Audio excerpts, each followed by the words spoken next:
This podcast is a member of the Place to Be Nation family. Visit us at placetobenation.com, the only place to be in your pop culture world.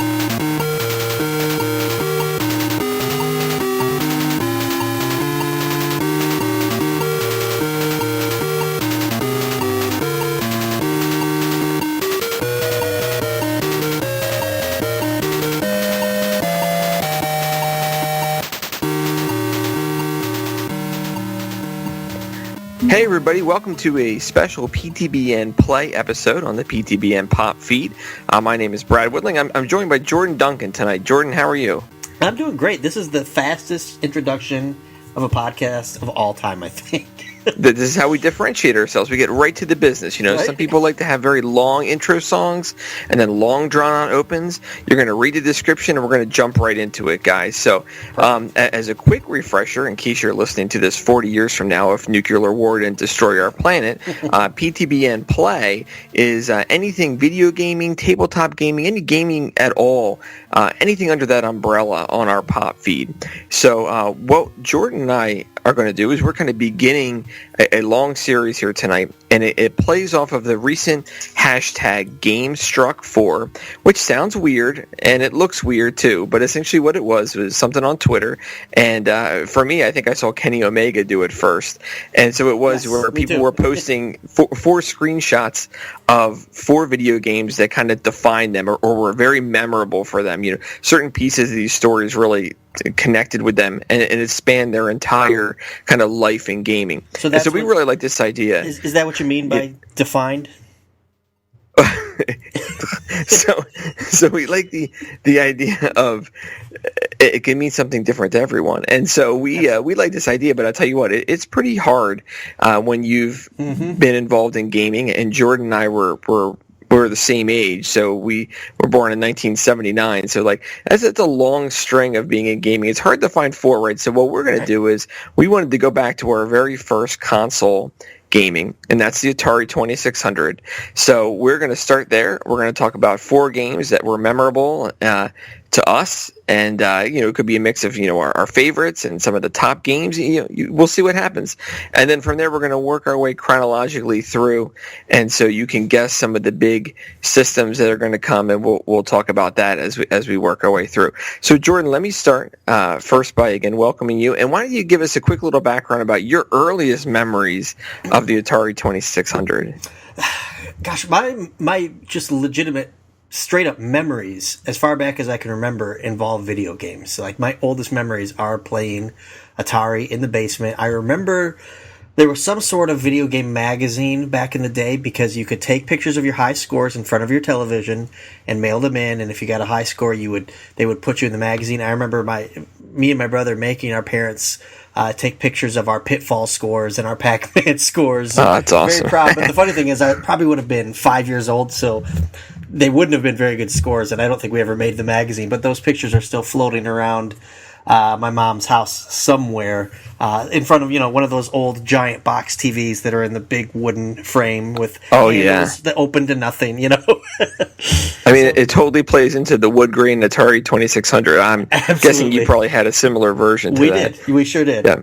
We did have the sleeker one too. We ended up with the sleeker, just almost looks like a PlayStation Slim.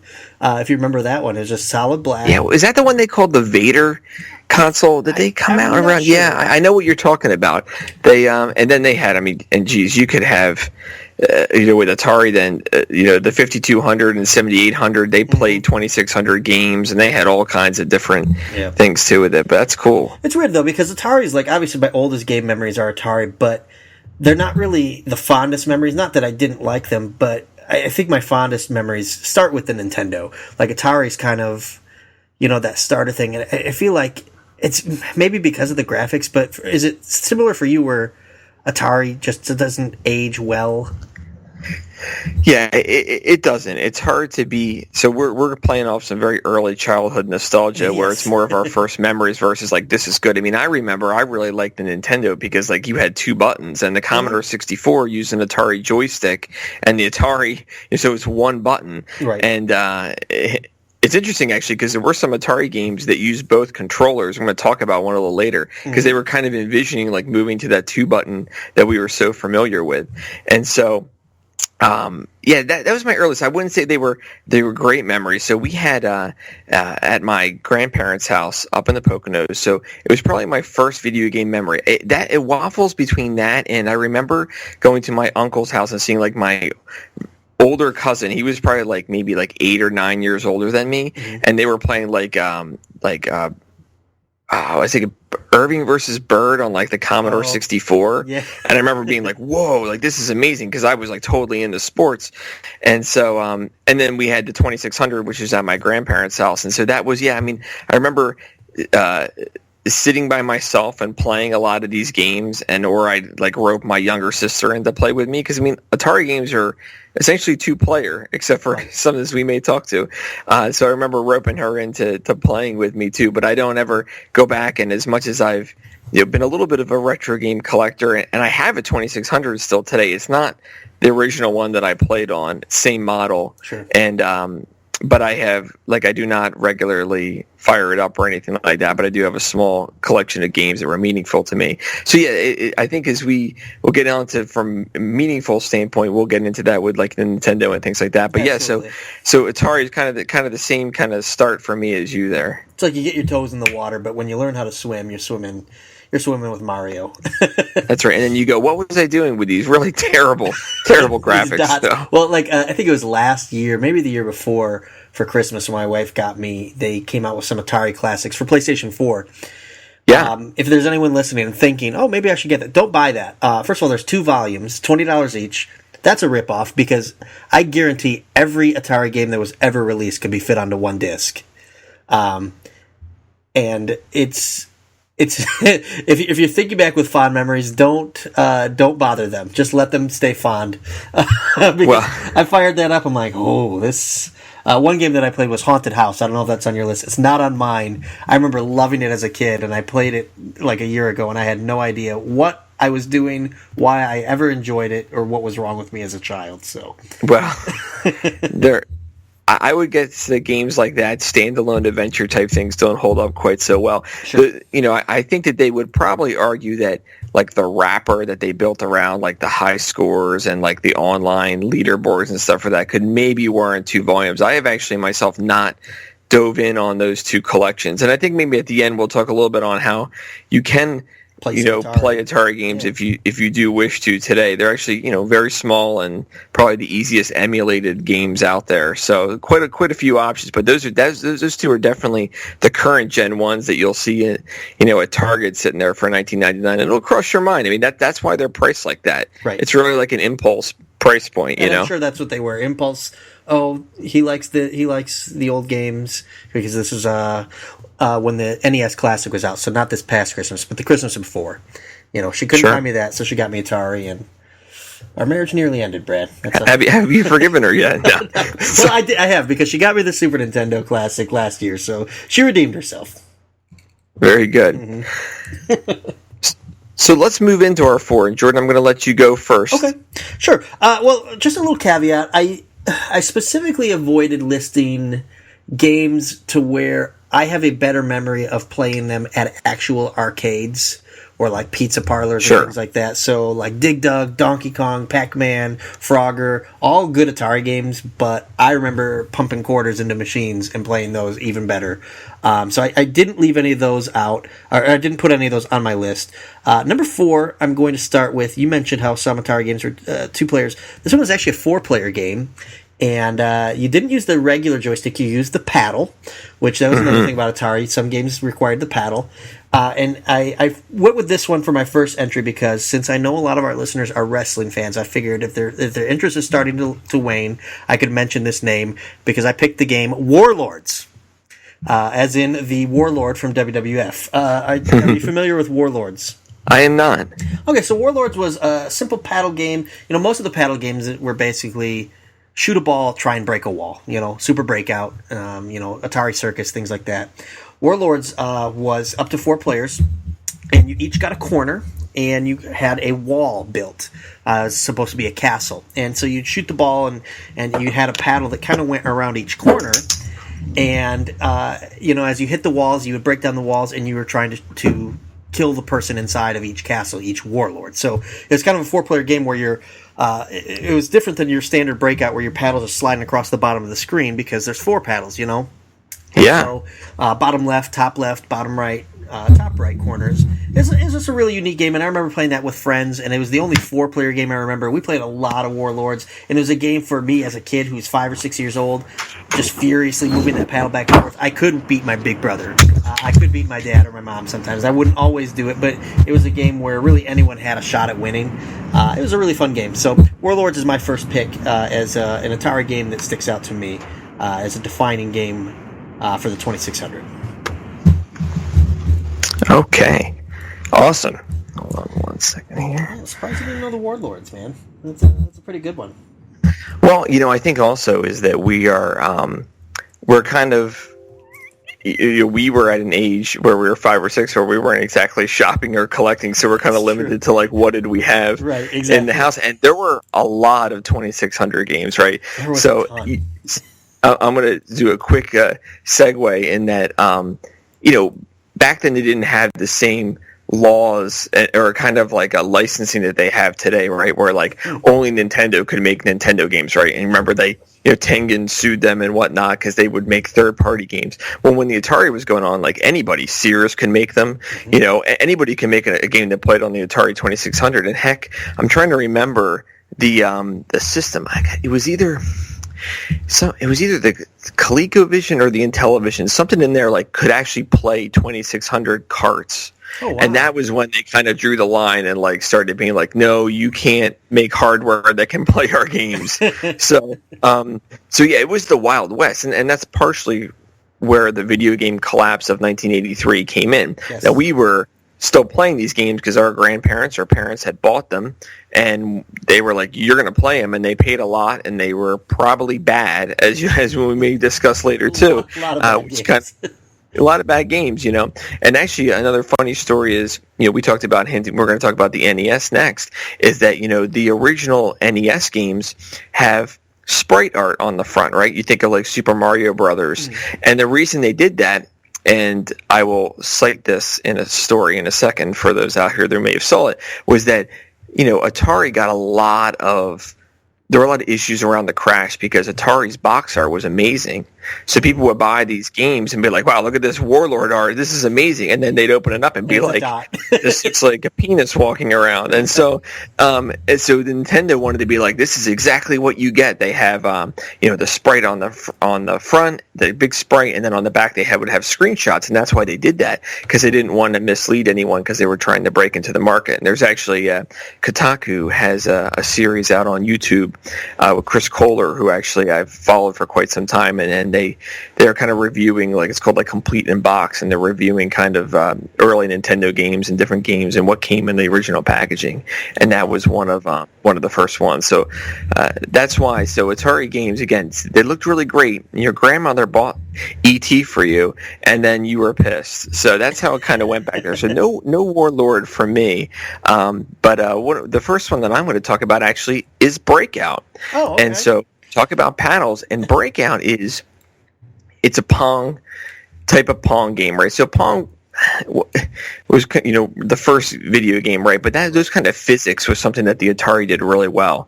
Yes. Here comes the ball, you're moving left to right real fast, you're spinning. You've probably played it on a TI calculator at one time. There have been plenty of other Breakout clone games. I actually really like those type of games, in that I will seek them out on the Nintendo DS, and actually on my phone right now I kind of have an Arkanoid. I was going to say Nintendo had Arkanoid, which was another great game. Yep. Arkanoid was very much a Breakout-inspired game, and actually Breakout and Super Breakout were two of the games I actually have the cartridge for, and I can say that I did have played them, and I really like the game. I like you're trying to get around the corner so you can get it up top, and the ball goes crazy and your score goes up, and it has a pretty defined progression in the game that you clear it and a new screen comes up. You have a certain amount of lives, and so that was probably my earliest memory, and certainly maybe my favorite non-sports game on the Atari 2600. Yeah, and what's cool about the Breakout and the paddle games is especially for us as we were very young, you didn't really have to have those fine motor skills yet, because you're just twisting a paddle, and sometimes you wouldn't even have to press the button either. There's a lot of good paddle games. Kaboom was another pretty good one where you just had to catch the bombs as they were dropping. But yeah, a lot of good paddle games for the Atari.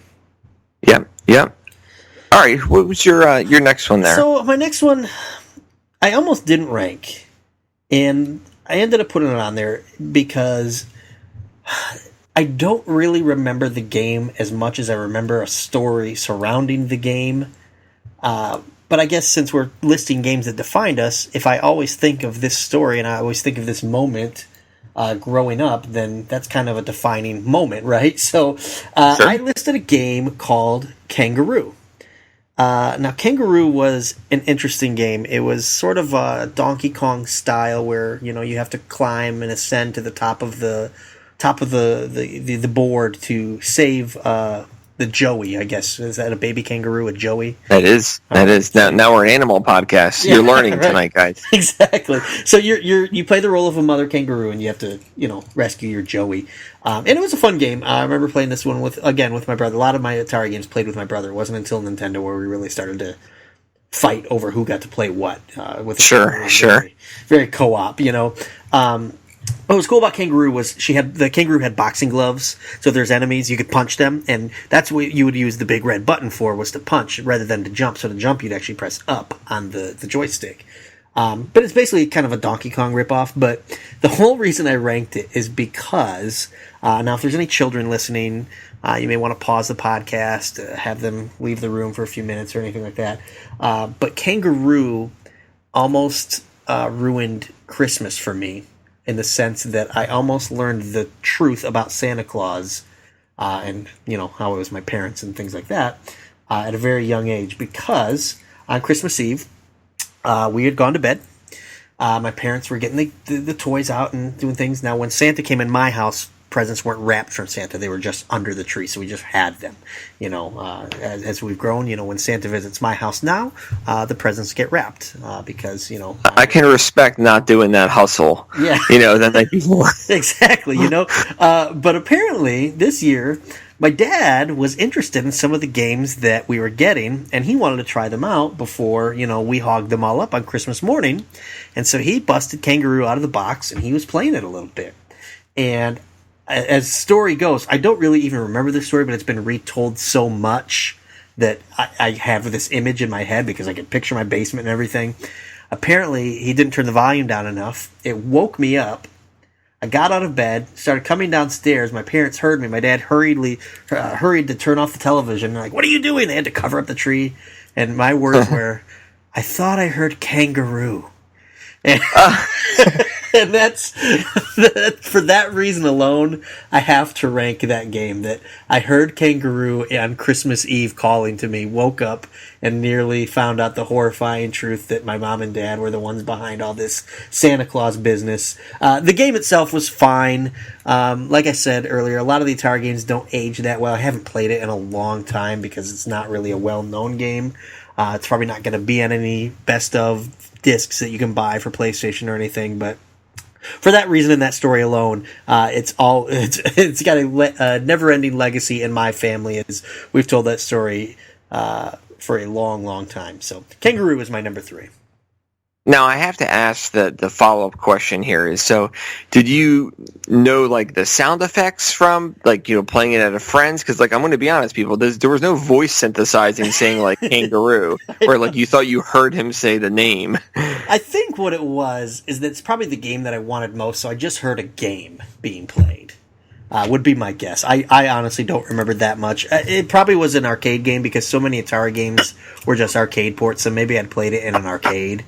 Although arcade sounds compared to the Atari sounds probably weren't quite as spectacular. But either way, I thought I heard it, and I was right.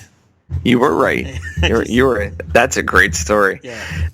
And pretty good ears, too. I can't imagine your dad had it that loud where you were. But, right? So I can respect him wanting to play them before his 2 sons hogged it for the next, because that's what on Christmas morning he wasn't going to get to play those games. So right. But. So my next one is so I have heard of Kangaroo. I don't think I've played it, but I definitely know the name. Okay. So my next one would be Frogs and Flies. Ooh. Have you heard of this game at all? No. So this is maybe my first kind of multiplayer scoreboard, like head-to-head game. Now again, all Atari games were two-player for the most part, but this game was really straightforward. It was two lily pads, you pressed up to jump, and you pressed the button to stick your tongue out, and like it was a timed game, and you tried to eat as many flies as you could in the 2 minutes or whatever, and that was your score, and then the game was over. And I only think there were two modes, and remember on Atari you could flip the game mode flicker on that would change metal, the game slightly. Yeah. That was essentially your new game plus and your different options you had to change. And that was done in some games, and I'm going to talk about one in a little bit. But for that one, there were only two modes, right? And so Frogs and Flies, and so I would play that against my sister a lot. And actually what was cool was that if the second player didn't pick up right away, the AI would play itself. Oh, okay. So that was neat. That they would kind of keep going. So you could, I could sit in front of the wood panel TV and play that, and there wasn't really any advancing anything. Essentially what it was it started at daylight, and so the timer kind of went as the day went on, and as soon as it got dark, the game was over, and that was that. But have to sleep, yeah, and they do, and it had frog noises, I'm sure. And I remember that one very fondly for whatever reason. So, it's funny as you were saying it. Of course, I Googled it, and looking at the images, I do remember this game. It's a memory that had long been out of my brain, but yeah, I remember playing this game. Pretty good graphics for an Atari game, actually. Yeah, that one. Yeah, I would agree with that. And it wasn't too challenging because it was pretty static, right? Yeah. So, but yeah, that's cool. Yeah, And there's so many games where it's like you just can't remember the name too. Mm-hmm. And I've struggled with some of those when I come up with my list too that I've tried for years to kind of remember. But that's cool that little kernel was in your brain. You haven't thought about that in 30 years. So I must not have been good at it. Otherwise, I would proudly boast about how many flies. I don't think it had a lot of replay value. Yeah, so probably not. So... But all right, what's your both our number threes are of the Animal Kingdom. Great. All right. Yes. So my number two is probably the game that I played most for Atari. Not necessarily because I liked it the most, but years after the Atari was long gone, Nintendo, maybe even into Super Nintendo years, we would go down to Georgia every summer for family vacation. My uncle had a house on the lake, and we'd stay at the lake for a week and swim and all this stuff. And there was TVs and things like that, but the only video game system was an Atari 2600. So to get our video game fix, we would play the Atari 2600. He only had about 5 games, but this is a game that I had even at our home, and just because we played it so much at vacation, I actually ranked Superman number 2. Have you ever played Superman? Very nice. I have. I did not play. We did not have it, but I am familiar with that game. I've seen some different reviews and stuff on it. Yeah, it was a real fun game. Basically, the game starts. It's a simple game. There's a simple finish to it. It doesn't take that long. It's really about how fast you can get it done. But the game starts, and Lex Luthor and all kinds of bad guys break out of jail. You're Clark Kent, so you got to find a phone booth, turn into Superman, and then you just fly around, fly into buildings, fly up and down through Metropolis, and try and find, Lex Luthor, and you'd scoop him up and fly him to jail, avoid the kryptonite. Pretty simple thing. There's only one, I wouldn't even say levels, because it was the same thing over and over. It was just trying to master it and get it done as quick as possible, because there was a timer. I don't know that there was a score so much as it was a timer, and whoever could get it done the fastest, of course, would win. But I played Superman. I liked it a lot. We played it at home, too, and we had Spider-Man as well. Spider-Man was another really good game. That was a good game. Yeah, where you would climb the buildings. Spider-Man was probably a better game, but because of the summer aspect, and there was only a few games to choose from, Superman got played a lot in my lifetime, so it had to rank on my list. Very good. That's a great pick. Thanks. How about you?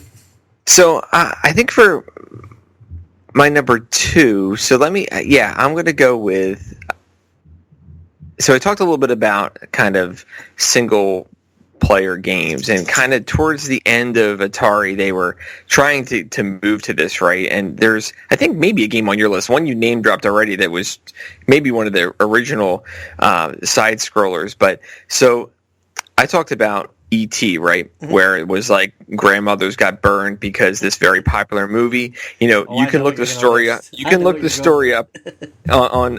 Well, I'm going to go with. I'm going to actually go with E.T. here, and also really? It's going to be a hybrid. So I'm going to cheat because of defining, right? Like that's true. I'm going to put E.T./Raiders of the Lost Ark, and I'm going to talk about, because these games were trying to be ambitious single player games on the 2600 hardware, and the graphics were not good, and the games were very hard to follow, especially when you were like 6, 7, 8, like we 6, 7, 8, like we were, right? And so these games would, they would be. We've talked about how most of the games are, okay, so there's a clock, or there's, it's a head to head or something like that. But so this was, you had to find different pieces and bring them to a certain spot. And then if you did that while avoiding these bad guys, you would then advance through or beat the game, and it would start itself over again, and things would be in a different spot. And so E.T., famously, it's not that, some people call it like the worst game ever. It's more so the biggest flop ever, because they made so many because they paid so much money to get the license. This is, one of the first licensed games, right? They spent so much money to get the license. They had not a lot of time to put the game out, and they did it. And then, of course, it sold a lot, and then the video game crash come, and people were burned because the game was not what they expected, and they had all these leftover ones, so they buried them, and there's a documentary you can see about that. It's a good one. It's called Game Over, right? Yeah. I've been meaning to watch it or to find it. Yeah. And so I remember they had, and again too, because this is my grandparents' house, so we had Raiders of the Lost Ark and we had E.T. And I remember sitting there trying to figure out how these games worked. And actually, Raiders used both joysticks. One joystick toggled your inventory. So one we used your inventory, that was you switching like what you could use, and the other one was the move around, which is wild stuff for 1983 or whatever it was. And as a little kid, I just wasn't getting it, and it just, you look at this and be like, wow, this has to be cool. Like, I have to figure this out. And it was just, how many times trying to get these phone pieces for ET, so the ship would come down. I don't think I ever did, because you had to, actually, ET you could pick up health, right? But you also could take damage, and you had a declining health bar, which is kind of part of the timer. So you had a certain amount of time to get all these pieces. So it wasn't a bad game, and they certainly had a good idea to it. But for some reason, those two games there, I just remember playing those and trying to figure them out. And then again, so when Nintendo came along, it was like, oh my gosh, Mario Brothers, this is so straightforward versus this junk on the Atari. It's very clear. Yeah, absolutely. So that's going to be my number 2 from a defining standpoint. Yeah, I think if we rounded it out to 5, Raiders would be my number 5. I flirted with putting it on my list. Nice. Okay, so there's your crossover. Yeah, and what's funny about it too is, I mean, if you saw the movie Raiders of the Lost Ark, it wouldn't help in any way figure out the game. I remember there was like one screen where you could like pick between 2 jars, and one was a poisonous viper, and you just die if you pick that one. Yeah, that was it. It's just totally random. It's like a coin flip. Yeah, I remember that actually screen that you're talking about too. That's crazy. Yep, and it was a good game. I mean, at least back then I thought it was a good game, because we did play it a lot, and it was a thing where like I would do the inventory for my brother while he played the game and stuff like that. So yeah, ambitious, cool. I think is a better word than good. And I think a lot of these require like you really, really following the instruction book. But again, as little kids, we weren't sitting there with that book open, like trying to follow the directions. So ET was like literally like just trying to piece together out of the blue, like how this worked. Right. All right, you want me to give you my top? Yeah, all right. Okay. So my number 1 is actually, let me think of how to introduce this a little bit better. This is probably my all-time favorite Atari game, and it's a sequel. And what's funny is the original is probably on everybody's short list as one of their favorites, But I Okay. actually hated the original. I went with Interesting. Pitfall 2 Ah, as my okay. number one game of all time. And I'll explain why. I was never a fan of Pitfall. And part of it, I think, is because I was the youngest in my family. And Pitfall was a game where you had a timer. I think it was like a 10, 15-minute game. And it was just about getting the high score. You know, you'd swing through the vines, you'd jump on the alligator's heads, you'd try and find treasures and things like that. And at the end of the timer, whoever had the high score won. Well, I would never have the high score. I was 5 years old, you know? Right. So I was never a real big fan of Pitfall. But I did like the jungle games. Atari had a lot of jungle games, by the way. They had Congo Bongo, Jungle Hunt, which was similar to Pitfall. I like those games better than Pitfall. I don't know if there's ever been a better named video game than Congo Bongo, by the way. It's pretty good. But Pitfall 2 came out, and Pitfall 2 had a subtitle. It was Lost Caverns. And in my mind, they fixed everything wrong with the original Pitfall because it was a game that could be defeated. It was a game that had a defined ending. Like, you can beat the game. It wasn't about beating my brother or my dad or my friends. I could just beat Pitfall. And I love that. It had save points, if you remember that. And what was really great was, as a little kid, it was a game where you basically had unlimited lives. So you were going to beat the game as long as you just continued playing the game. But it basically took Pitfall and just expanded it. It went from side-scrolling to also up and down scrolling because you would go deep in the caves, and you had to find Pitfall Harry's niece. I should have Googled her name ahead of time. I don't remember it. But I do remember his lion. You had to find his pet lion, which was named Quick Claw, and he was terrified. You'd see him right at the start of the game. He's just sitting there shaking. And you also had to find a giant diamond ring for some reason. You could not beat the game until you found all three of those things. And I played that game... no exaggeration, probably played it through and beat it 250 times in the span of a year and a half. That was all we had, people. There was not a... It was either Pitfall 2 or Venture. So, but yeah, I really loved Pitfall 2. It was a game that... It was one of the first games I loved, you know. A lot of the other games, because, again, I was the youngest... we would play the games that other people in the family picked, and I'd just play if I could. But that was the first game that was my game that I loved, and I was pretty good at it. I loved Pitfall 2. It was probably my favorite Atari game of all time. Yeah, and so this is a great pick. I've not played it, but so some facts on it, and I've read about this game before. So David Crane did it. He's one of the better designers on the Atari, and with it, we all know the name.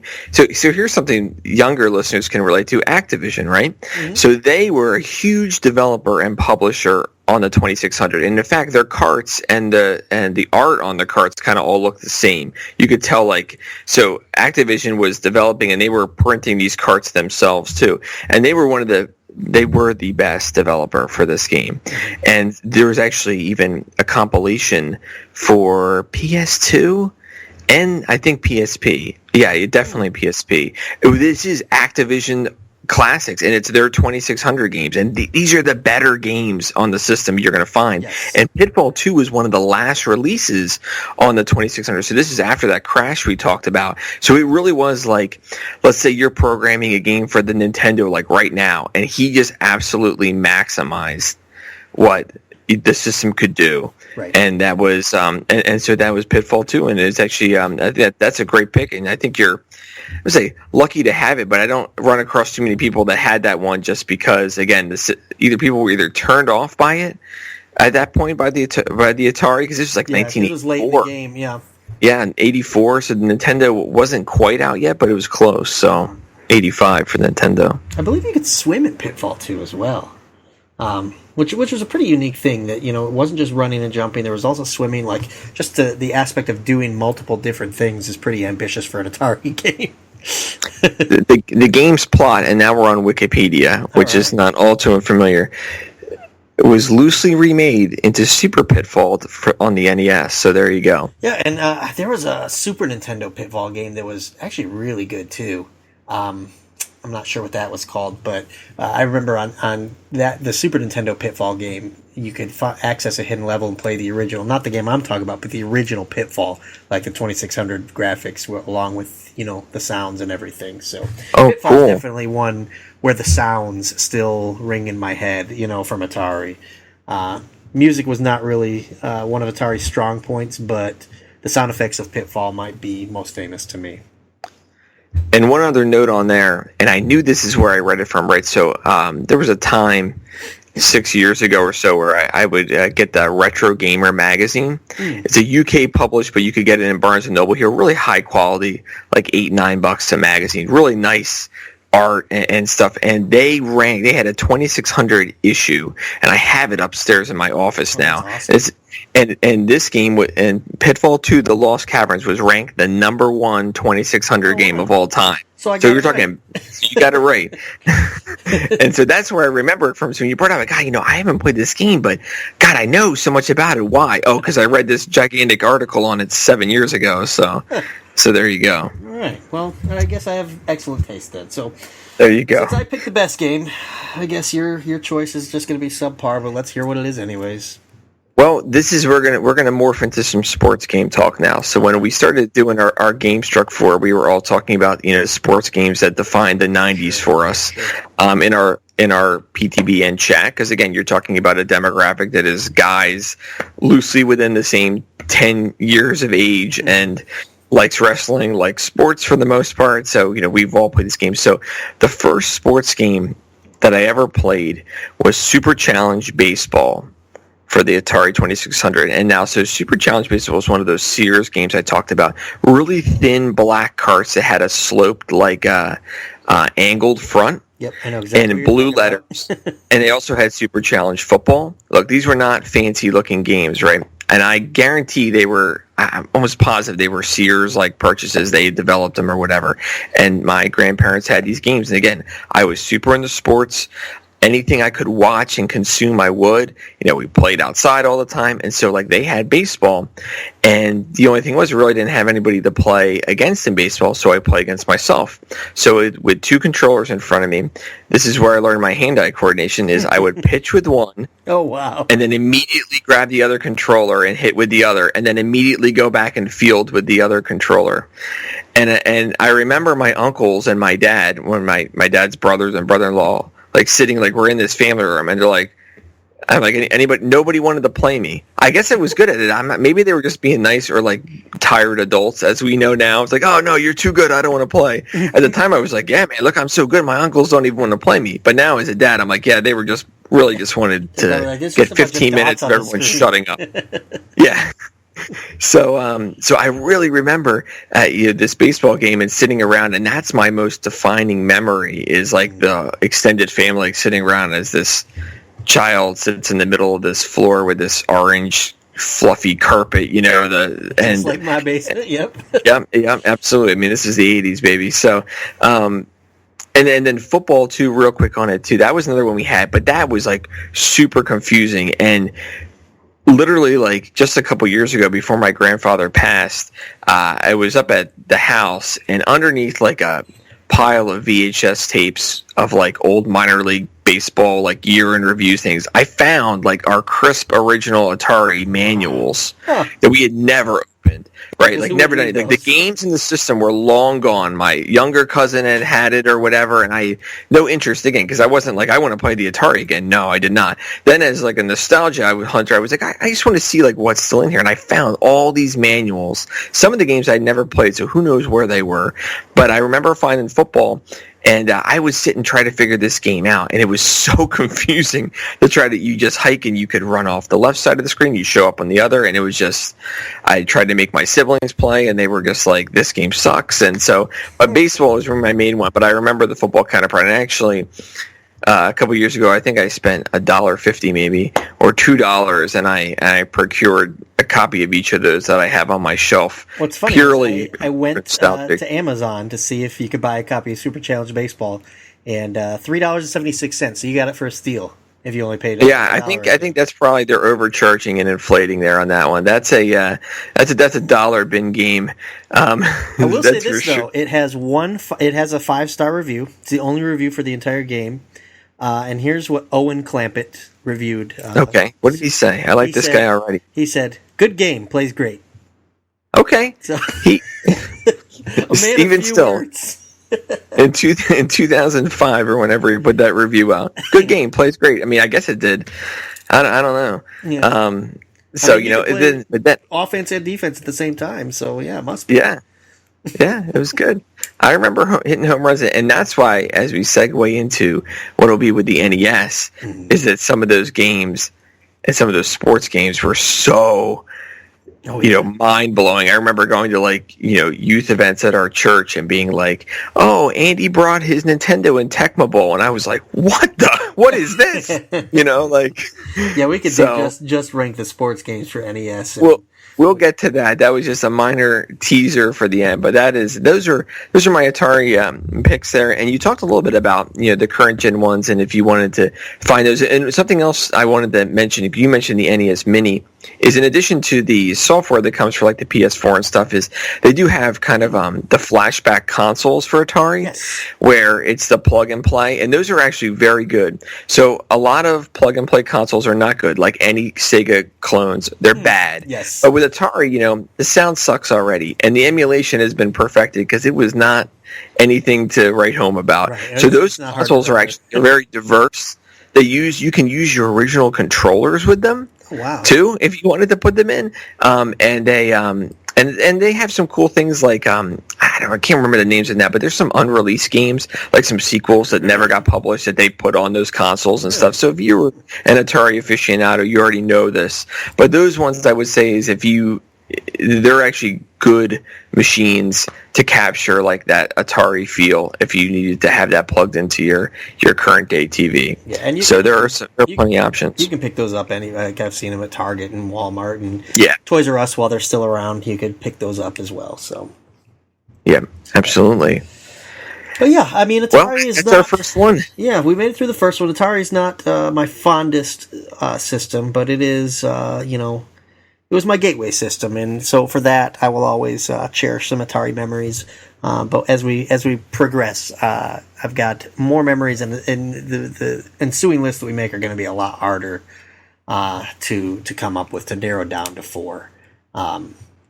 Especially when we get into those defining childhood years, Nintendo, Super Nintendo, and even really the more recent years of current gen systems, I think is going to be kind of tough as well. So, sure.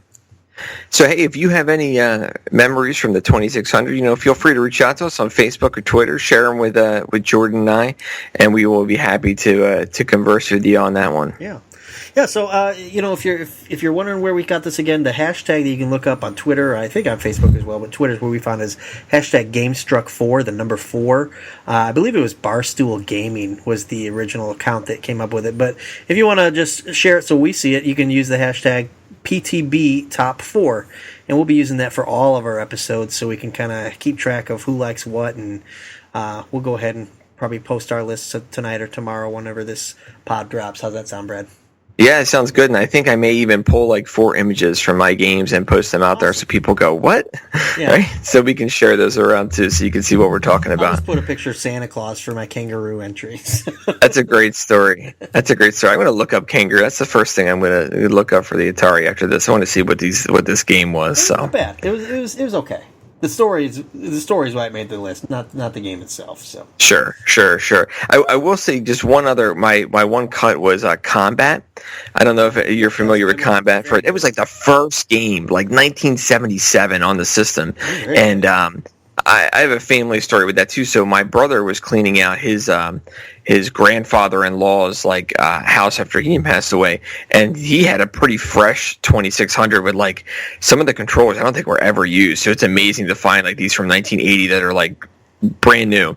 And he had brought it down to my parents' house, and we had plugged it in on like a really small TV to see like if it worked, and it did. And we put Combat in, and so then I have a couple pictures from years ago, of my very young niece and nephews like sitting there with a controller in their hand playing Combat, which was driving tanks around and shooting bullets that could bounce off walls. And actually with that game, we talked about the game select. You could flip the biplanes and invisible tank. It had like 27 different options. And this was one of the first games for the system. And one of the best. So, it was really close to making my list, but I really wanted to talk about sports. And because I actually don't remember playing that too much younger, but my dad did. Like he knew, oh, I know this game, so he must have long before me, or not long before me, but around when I was way too young to remember. So Excellent. So that is that. Again, thank you, everybody. Jordan, thank you for joining me. Nice, and we'll talk again real soon. All right, sounds good. Take care. Take care.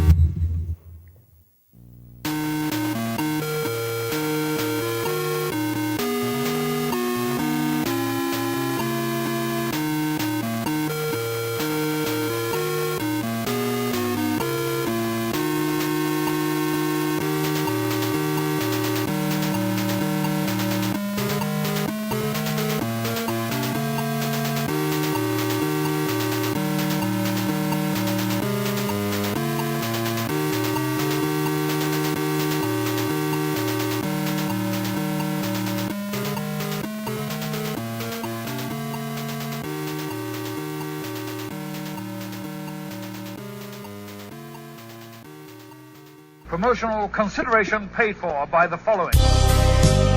Hey, pro wrestling announcer Kevin Kelly here. I want to make sure you are all subscribed to all the great feeds here at Place to Be Nation. It's really easy to do. Just head to iTunes or your preferred podcatcher app today and search and subscribe to the Place to Be Nation wrestling feed, which of course includes the full archives of the Kevin Kelly Show, the Place to Be Nation pod feed, and the Pro Wrestling Only feed. Subscribe, listen, and then rate us and leave feedback today.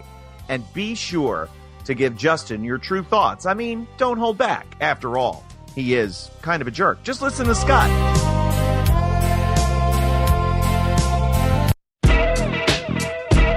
Place to Be Nation's JT Rosero and Chad Campbell here. We want to let you know that we have a ton of great podcasts available to you on iTunes, Stitcher, Google Play, and PlayStation.com, and we offer those to you on 3 great feeds.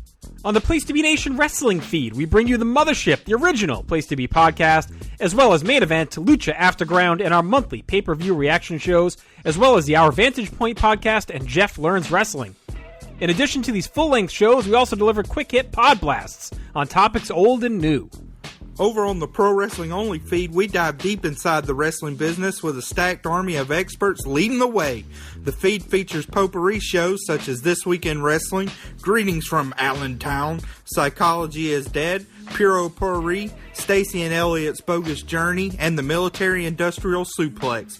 We also have shows that focus intently on certain topics like Letters from Center Stage, Space City, and NWA Classics on Demand Adventure, Through the Years, Strong Style History, Strong Style Story, and Mount Olympus.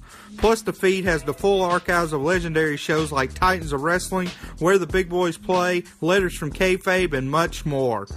And on our popular Place to Be Nation Pop podcast feed, we offer such great shows as the Glenn Butler Podcast Hour Spectacular, Rank and File, PTBN Dadcast, Go Home in a Box, NBA Team, and Lucha Undead, as well as a veritable podcast heaven for comics fans with the Hard Traveling Fanboys, Sellers Points, Todd Weber's Conversation, Geek and Sassy, and Imaginary Stories podcasts.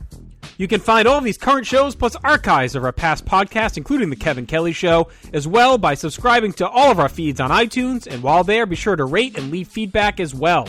All of these shows, plus others, available on PlaceToBeNation.com, where we cover pro wrestling, sports, movies, comics, plus in-depth stretch projects and more.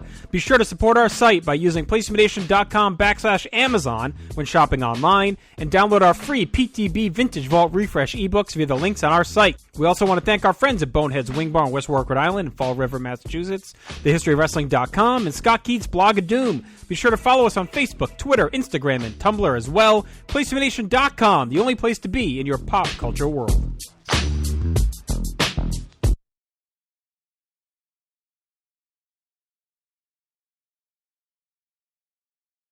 Place to Be Nation, it is me, the manager, Todd Weber, and I'm here to tell you all about a brand new show on the PTBN Pop feed. It's Talkin' Pop. Each month, hosts Jennifer Smith and Tim Capel discuss the hottest topics in pop culture along with their special guests.